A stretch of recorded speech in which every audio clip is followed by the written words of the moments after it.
আমরা ঐতিহাসিকভাবে এই প্রথমবারের মতো আমরা পাকিস্তানের মাটিতে আমরা তাদেরকে পরাজিত করে 10 উইকেটে টেস্ট জয় করেছি। বিসমিল্লাহির রহমানির রহিম। স্বাধীন টিভি 24-এর পক্ষ থেকে আপনাদের জানাই সকলকে সুস্বাগতম। দেশে অথবা বিদেশে যে যেখান থেকে আমাদের এই প্রোগ্রাম দেখছেন প্রত্যেককে জানাই আমন্ত্রণ আমাদের এই প্রোগ্রাম উপভোগ করার জন্য। আজকের আলোচনা শুরু করবার আগে আমি প্রথমে স্মরণ করতে চাই বাংলাদেশে আমাদের যেসব ভাই বোন এবং যেসব আমাদের বাংলাদেশি জনগোষ্ঠী এই যে মহা দুর্যোগের মধ্যে এই যে বন্যার যে করাল গ্রাসে আক্রান্ত, তাদের প্রত্যেকের জন্য জানাই আমার অন্তর থেকে সমবেদনা। এবং আমি সেই সাথে স্মরণ করি যেসব আমাদের ভাইরা তাদের স্বজন হারিয়েছেন, তাদের সমস্ত সম্বলটুকু তারা হারিয়ে আজকে দিশেহারা, এবং তাদের বসত ভিটা সব কিছু বন্যার তোড়ে তলিয়ে গেছে। এবং প্রত্যেকটি জায়গায় যে মানবতর জীবনযাপন করছেন এবং যারা মৃত্যুবরণ করেছেন তাদের জন্য আল্লাহর কাছে ফরিয়াদ জানাই। পাশাপাশি যারা এখনো পর্যন্ত আমাদের ভাইয়েরা উদ্ধার কাজে নিয়োজিত আছেন, এবং বাংলাদেশের মানুষ একতাবদ্ধ থাকলে কি না পারে তার একটা উদাহরণ আজকে বাংলাদেশের মানুষের কাছে, পৃথিবীর মানুষের কাছে একটা জ্বলজ্বন্ত একটা উদাহরণ হয়ে থাকবে। বাংলাদেশের মানুষ ঐক্যবদ্ধ। আজকে বাংলাদেশের মানুষ একসময় ঐক্যবদ্ধ ছিল না।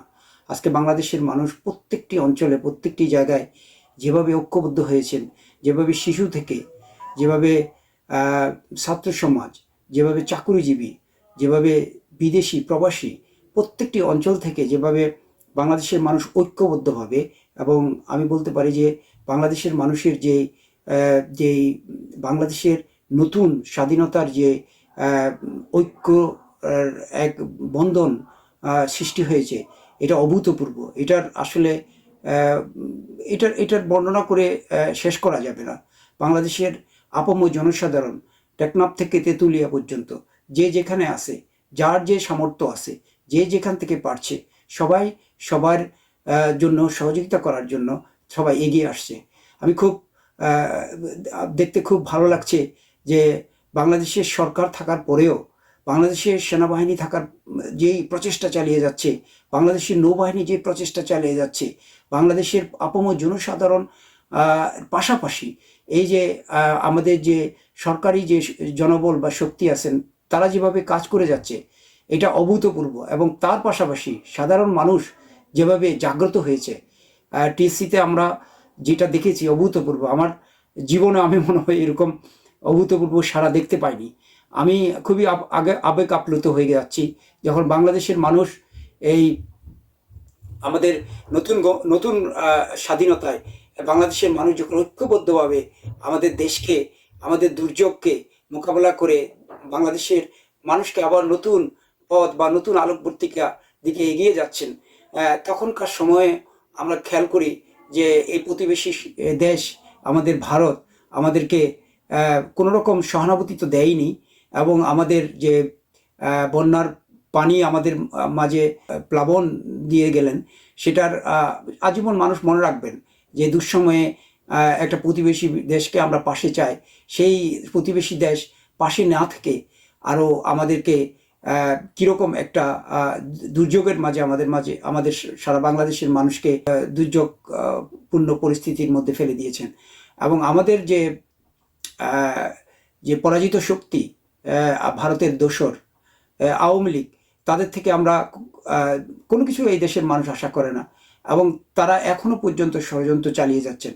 তাই এইসব ষড়যন্ত্র থেকে আমাদের আজকে দেখলাম আনসারদেরকে দিয়ে তারা ষড়যন্ত্র করার জন্য একটা প্রক্রিয়া চালিয়ে গেছেন, এবং প্রত্যেকটি জায়গায় প্রত্যেকটি অ্যাঙ্গেলে তাদের লোকজনরা বসে আছে। তারা চাচ্ছে যে এই সরকারকে কীভাবে ব্যর্থ করা যায় সেই প্রচেষ্টাগুলো তারা চালিয়ে যাচ্ছে। তো সেই জন্য আমাদেরকে প্রত্যেককে সতর্ক থাকতে হবে এবং সত্য, নিষ্ঠা এবং সততার সাথে কাজ করতে হবে। এটার কোনো বিকল্প নেই, ঐক্যবদ্ধ থাকার কোনো বিকল্প নেই। পাশাপাশি আমি কিছু জিনিস বলতে হয়, সেটা হচ্ছে যে আমি গতকালকে আমার নিজের কাছের কিছু মানুষ সহ আমার ছোট ভাইরা তারা ত্রাণ বিতরণের জন্য ফেনী অঞ্চলে গিয়েছিলেন। সেই ফেনীতে, মিরসরাইতে বিভিন্ন জায়গায় তারা বিভিন্ন সমস্যা সম্মুখীন হয়েছিলেন। সেগুলো আমি একটু সতর্কতার জন্য একটু আলোকপাত করতে চাই। যে তারা ফেস করেছেন যে সেখানে ট্রাকগুলোতে কিছু দুষ্কৃতিকারী, কিছু সংখ্যক দুষ্কৃতিকারী তারা ডাকাতির কবলে পড়েছে। তারপর কিছু কিছু জায়গায় দেখা যাচ্ছে যে যেখানে ত্রাণ বেশি, ত্রাণের দরকার, সেখানে ত্রাণ পৌঁছানো যাচ্ছে না বা ত্রাণ তারা পাচ্ছে না। কিছু কিছু জায়গায় যেখানে ত্রাণ একটু অলরেডি অনেক ত্রাণ এসেছে, তারা আরও বেশি করে পাচ্ছে, সমস্যা নাই সেক্ষেত্রে। কিন্তু যেই সব জায়গাগুলোতে বেশি ইম্পর্টেন্ট ত্রাণ প্রয়োজন, সেসব জায়গাগুলোতে আসলে ত্রাণের ব্যবস্থা করাটা আমাদের জরুরি। পাশাপাশি যার যেখান থেকে সামর্থ্য আছে, আমিও আমার ক্ষুদ্র পরিসরে আমিও চেষ্টা করেছি, আমার ছোট ভাইদের মাধ্যমে তাদের সাহায্যে এগিয়ে এসেছি।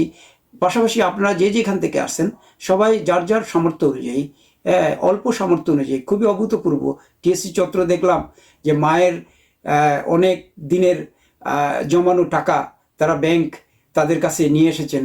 তারপর অনেকে যাদের বাচ্চাদের দেখলাম তাদের হজের টাকা তারা এখানে জমা করেছেন। তাহলে আমরা এইগুলোর থেকে কি কি আমরা দেখতে পাই? আমরা দেখতে পাই বাংলাদেশ ঐক্যবদ্ধ একটা বাংলাদেশ। সে বাংলাদেশে মাথা নত করার কারোরই সাধ্য নাই। প্রতিবেশী ভারত বলেন, আওয়ামী দুঃশাসন বলেন, আওয়ামী ষড়যন্ত্র বলেন, কোনো ষড়যন্ত্রই কিছু কাজে আসবে না। তবে আমাদের প্রত্যেকের সততার সাথে কাজ করতে হবে, সততার বিকল্প কিছু নাই, এবং কাঁধে কাঁধ মিলিয়ে কাজ করতে হবে। আমরা যেহেতু একই সেন্টিমেন্টে, একটা মতাদর্শে আমরা আছি, যেখানে সব পার্টির সবাই একই মতাদর্শে আছে, বাংলাদেশ, এই বাংলাদেশ জাগ্রত হয়েছে। এই বাংলাদেশের জাগ্রত এই বাংলাদেশকে আমরা সামনের দিকে এগিয়ে নিয়ে যেতে হবে। এবং আমাদের এই যে ত্রাণ বিতরণের মাঝে যেসব ঘাটতিগুলো, যেসব সমস্যাগুলো আছে, সরকার সেগুলো দেখে প্রত্যেককে প্রায়োরিটি বেসিস প্রত্যেককে যেন ত্রাণ পৌঁছায়, সে ব্যাপারে আমাদের প্রত্যেককে সচেষ্ট থাকতে হবে। মেডিকেল টিম যেগুলো আছেন, তারা যেন প্রত্যেকে তাদের জায়গা থেকে, আমি জানি সবাই কাজ করছে, তারা যেন প্রায়োরিটি বেসিস এই অঞ্চলগুলোতে যেন তাদের চিকিৎসা সেবা দিয়ে যেতে পারেন। আমি দেখলাম আমাদের বিএনপির অনেক এবং অন্যান্য পার্টির অনেক যারা এই বন্যা দুর্গত এলাকায় প্রত্যন্ত অঞ্চলে গিয়ে ত্রাণ বিতরণ করছেন। আমি দেখলাম আমাদের প্রিয় হাসান জাফরি তুহিন ভাই, ওনাকে আমি দেখলাম যে উনিও ত্রাণ বিতরণের জন্য, আমাদের নতুন মহাসচিব উনিও মোশাররফ হোসেন ভাই, তার সকলের তারা প্রত্যেকে তাদের জায়গা থেকে যেখান থেকে পারছেন তারা সহযোগিতা করছেন, বাংলাদেশের মানুষের পাশে দাঁড়িয়েছেন। এই আমাদের বাংলাদেশের প্রত্যেক মানুষ, প্রত্যেকের কাঁধে কাঁধ মিলিয়ে আমরা যেন নতুন বাংলাদেশ গড়ে তুলতে পারি, এই প্রত্যাশা রইল। আজকে আমাদের যে টপিক ছিল সেটা হচ্ছে, আজকে আমি আসলে স্পোর্টস নিয়ে কথা বলার জন্য আপনাদের মাঝে এসেছি। আজকের যে স্পোর্টসের যে ব্যাপারটা, সেটা হচ্ছে যে আমরা ঐতিহাসিকভাবে এই প্রথমবারের মতো আমরা পাকিস্তানের মাটিতে আমরা তাদেরকে পরাজিত করে 10 উইকেটে টেস্ট জয় করেছি। আমাদের এই দুর্যোগময় পরিস্থিতিতে এই নতুন বাংলাদেশের জন্য এর থেকে আমাদের বড় একটা মানে পুরস্কার বলতে পারেন জাতির জন্য, যে ক্রিকেট দল আমাদেরকে দিয়েছেন, এটার ভাষায় প্রকাশ করার মতো না। আমি একজন স্পোর্টস লাভার, সেই হিসেবে আমি স্পোর্টসকে অত্যন্ত ফলো করি। লাস্ট 5 ডেজ আমি স্পোর্টস লক্ষ্য করতেছিলাম যে আমাদের টেস্ট ম্যাচটা, কিন্তু আমি আজকে ঘটনাক্রমে শেষ দিন আমি কল্পনা করিনি, আমি ভাবছি যে এটা ড্র হয়ে যাবে, কিন্তু আমি যখন ঘুম থেকে উঠে দেখলাম যে অলরেডি বাংলাদেশ জিতে গেছে, আমি খুব আশ্চর্য হয়ে যাই। আমি আনন্দ আপ্লুত হয়ে কী করবো আমি নিজেও বুঝতে পারছিলাম না। তারপরে আমি দেখলাম যে বাংলাদেশ এমন একটা হিস্টোরি করেছে যে পাকিস্তানের মাটিতে কোনো বিদেশি দল 10 উইকেটে পাকিস্তানকে হারাতে পারে নাই। এটা একটা বড় একটা হিস্টোরি না, আমাদের জন্য বড় গর্বের একটা বিষয়। আর সেই গর্বের কাণ্ডারি হিসাবে যার কথা না বললেই নয়, মুশফিকুর রহিম, সে 192 রান করে দলকে একটা স্তম্ভের মধ্যে নিয়ে এসেছিলেন। সেখান থেকে দাঁড়িয়ে দল কিন্তু আমাদের 4 দিনে যখন পৌঁছাইলো, তখন আমাদের দল একটা লিড নিতে পেরেছে। সেই লিডটা যখন আমাদের 117 রান লিড ছিল, তো ওই লিডটা আমরা তারপরেও কখনো আশা করি নাই এই লিডের উপর ভিত্তি করে আমাদের ক্রিকেট দল এখান থেকে পাকিস্তানের মাটিতে পাকিস্তানকে পরাজিত করে আমরা প্রথম টেস্ট ম্যাচ জয় করতে পারবো। অনেক সময় দেখতে পাবেন অনেক দুর্দশার মাঝেও এই যে গড আছেন একজন, উনি উপর থেকে আমাদের জন্য প্রত্যাশার বাইরে কিছু একটা দিয়ে দেয় আল্লাহ তালা। যেমন আমরা গণতন্ত্র জন্য সংগ্রাম করতেছিলাম, আমাদের বিভিন্ন রাজনৈতিক দল সংগ্রাম করতেছিলেন, কিন্তু আল্লাহ তালা থেকে যেদিন হুকুম হয়ে যাচ্ছে সেদিন কিন্তু আমরা ঠিকই গণ অভ্যুত্থান এবং বাংলাদেশের প্রতিটি মানুষ এর জাগরণে আমরা একটা নতুন স্বাধীন বাংলাদেশ গঠনের জন্য নতুন প্রজন্মকে নিয়ে এগিয়ে যাচ্ছি। আল্লাহ তালা বলেছেন যে আমাদেরকে অনেক রকমের পরীক্ষার মধ্যে রাখবে। আজকে অত বছর ধরে ক্রিকেটে আমরা খুব ভালো একটা রেজাল্ট করতে পারি না টেস্ট ম্যাচে, তারপরে আমরা আজকে দেখেন এই পরিস্থিতিতে আমরা আজকে এমন একটা রেজাল্ট করেছি যেটা সারা পৃথিবী আমাদের দিকে তাকিয়ে আছে যে আমরা আমরা আমরা পারি না এমন কোনো কিছু নেই। আমাদের এই দলের ভিতরে একটা জিনিস আমরা লক্ষ্য করলাম যে দলটার ভিতরে অত্যন্ত ইউনিটি এখন এসে গেছে। দেখেন এই দলটা যখন এই যে আপনার পাপন সাহেবরা এটাকে পরিচালিত করেছে, এখানে ভিতরে রাজনীতি, এখানে ভিতরে স্বজনপ্রীতি, এখানে ভিতরে আপনার যোগ্য লোকদেরকে বঞ্চিত করা, বৈষম্য, এই যে বৈষম্যর আন্দোলনের মাঝে আমরা যখন ক্রিকেট বোর্ড একটা নতুন একটা জাগরণের সৃষ্টি হচ্ছে, ফারুক ভাইয়ের মতো একজন আদর্শিক ব্যক্তি এবং সৎ পার্সন যখন এই ক্রিকেট বোর্ডের দায়িত্ব নিয়েছেন, সেখানে তামিম ইকবাল থেকে শুরু করে অন্যান্য যেসব ভালো লোকরা আবার ক্রিকেটকে পুনর্জাগরণের চেষ্টা করতেছে, সেই মুহূর্তে আমাদেরকে এমন একটা ক্রিকেট টিম এমন একটা আমাদেরকে পুরস্কৃত করলো, আমাদেরকে ইন্সপিরেশন দিল যে আগামী দিনের ক্রিকেট টিম হবে বাংলাদেশের মানুষের যে আকাঙ্ক্ষা, ওই আকাঙ্ক্ষার প্রত্যাশা পূরণের এক ক্রিকেট টিম। সেই লক্ষ্যে আমাদের সামনে যে চ্যাম্পিয়ন্স লিগ ট্রফি আছে, আমরা আশা করি সেই ট্রফি তো আমরা ভালো করব। আমরা না বললে নয়, আজকে যারা এই জয়ের অবদান রেখেছেন তার মধ্যে অন্যতম মেহেদি মিরাজ, অন্যতম একজন অলরাউন্ডার। সে চার উইকেট, যে ভেরি ভাইটাল পয়েন্টে সে 4টা উইকেট পেয়েছে এবং তার 77 রান। So unbelievable. সে মানে আপনার কত যে ইম্পর্টেন্ট একজন প্লেয়ার, কিন্তু এই প্লেয়ারটাকে এই পাপন গ্যাং অনেকটা অবহেলিত করে রেখেছিল। তারপরে আমি মুশফিকুর রহিম অত্যন্ত ভালো, তাই একটা মডেল আমাদের ক্রিকেট প্রজন্মের জন্য। তার মতো একজন ভালো ক্রিকেটারকে তারা আমরা দেখেছি কোণঠাসা করে রেখেছিল। সে বাধ্য হয়েছে টি-20 ক্রিকেট থেকে অবসর নেওয়ার জন্য, কিন্তু আমরা দেখলাম সে মুশফিকে আবার আমাদের বাংলাদেশের জন্য ত্রাণকর্তা হিসেবে আবার আমাদের দলকে জিতিয়ে তারপর সে আমাদের আবার বীর দর্পে সে আমাদের মাঝে আবার ফিরে আসছেন। সো আমাদের সব কিছুই আমাদের ভালো যাচ্ছে, কিন্তু আমাদের একটা জায়গায় মনে হয় ভালো নেই। আমাদের যদি অর্থনৈতিক ক্রাইসিসও থাকে, তাও আমি মনে করি যে চন্দ্রীপ বাহাদুর সিংহকে এখনই দল থেকে তাকে সসম্মানে তার দেশে ফেরত পাঠিয়ে দেওয়া। বিকজ আমাদের এই দেশে এখন দেশীয় অনেক কোচ অলরেডি, সালাউদ্দিন ভাই, আরও আছে অনেক অনেক বড় বড় কোচ আমাদের এই বাংলাদেশি অলরেডি তৈরি হয়েছে। আমি মনে করি দেশীয় কোচদের দিয়ে আমাদের দলকে পরিচালনা করার এবং কোচিং স্টাফদেরকে ঢেলে সাজানো অত্যন্ত সময় উপযোগী একটা চিন্তা ভাবনা করা উচিত বলে মনে করি ক্রিকেট বোর্ডের। এবং পাশাপাশি আমরা যেন চ্যাম্পিয়ন্স লিগের জন্য তামিমকে